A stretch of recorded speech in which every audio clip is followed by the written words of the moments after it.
Hello, in this video I will go over the root test and when to use the root test. So this is going to be a very short video.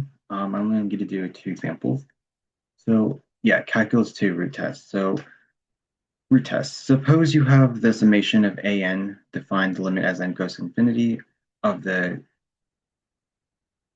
nth root of the absolute value of an equals to the limit as n approaches infinity of the absolute value of an raised to the 1n equals to the limit. Then, if the limit is less than 1, the series converges absolutely.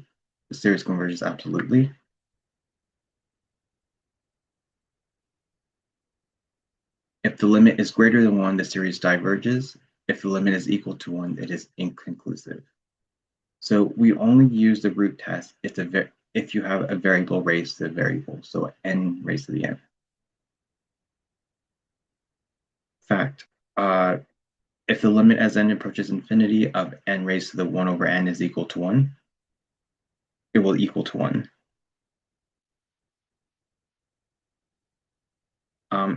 If you apply the root test and after simplifying you are still left with a variable over variable, then you have this definition of E you might have to use, which is parentheses 1 plus 1 over n raised to the n equals E.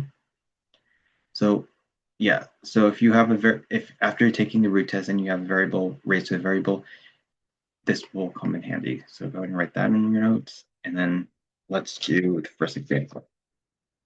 So example 1 says determine if it converges or diverges.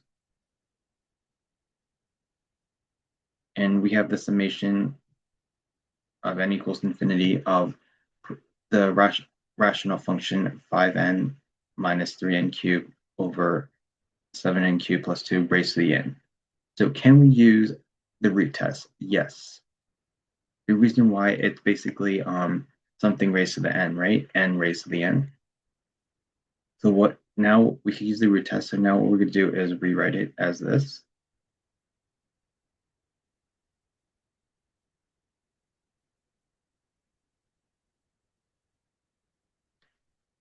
Of the absolute value of 5n minus 3n cubed over 7n cubed plus 2 raised to the n of the absolute value of 1 over n. And what happens is these cancels. So now you're left with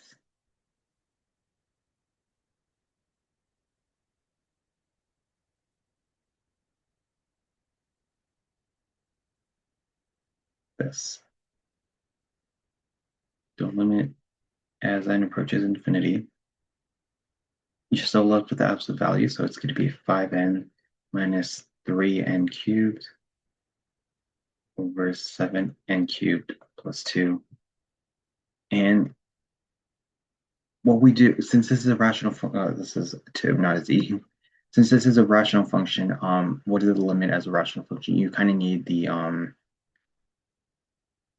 highest term on the numerator, highest term on the bottom. So keep in mind we still have this absolute value, so it's going to be the highest term on the numerator is negative 3n cubed. The highest term on the bottom is 7n cubed. And this is the absolute value, so it's going to be, we forget it, this is, the degrees are the same, so you use the coefficient. So you have the absolute value of negative 3 over 7, which is positive 3/7, which is technically less than 1, so we know it converges. Okay.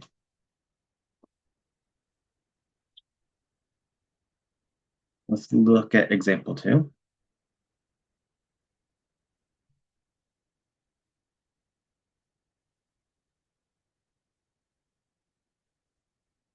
Okay, so example 2, we have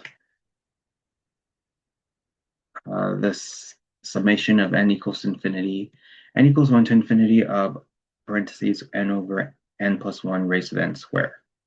So can we use the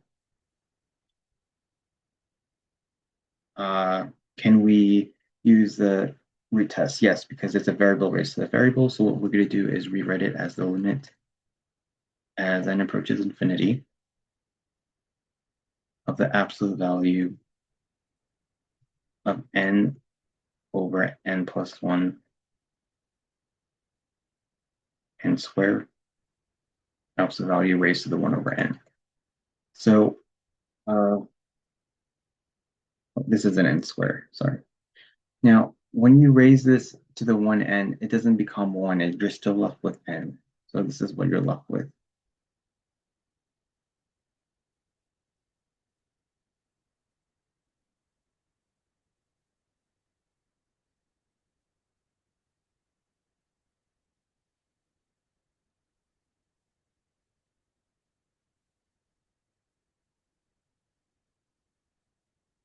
So what you could do is it's still in the form of it's still a root test. It's a variable raised to a variable.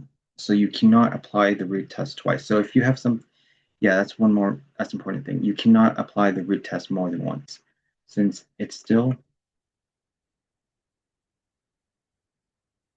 n raised to the n can't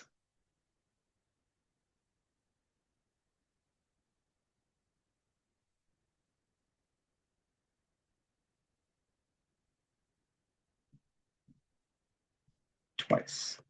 So you're gonna have to use the definition of E.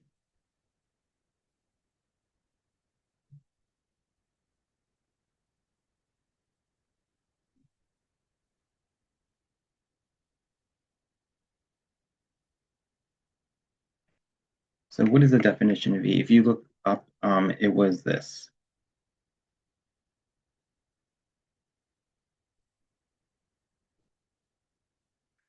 Okay, so that you only use this if you have to use a root test more than once. Okay.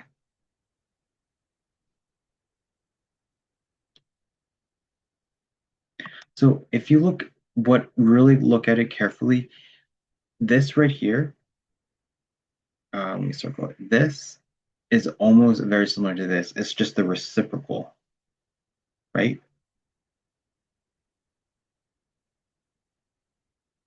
I mean, if you simplify let me simplify this. 1 plus 1 over n, if you add the fraction, it's really n plus 1 n raised to the n equals e. So this right here is very similar to this. What's different? It's like it's just flipped. So this is the reciprocal. So this is the reciprocal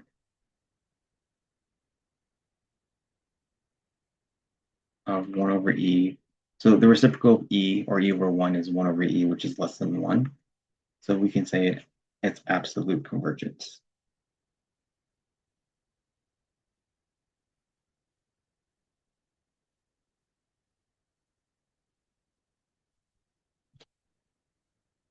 So we're gonna wrap it up for this. This is the root test, and I'm gonna stop here.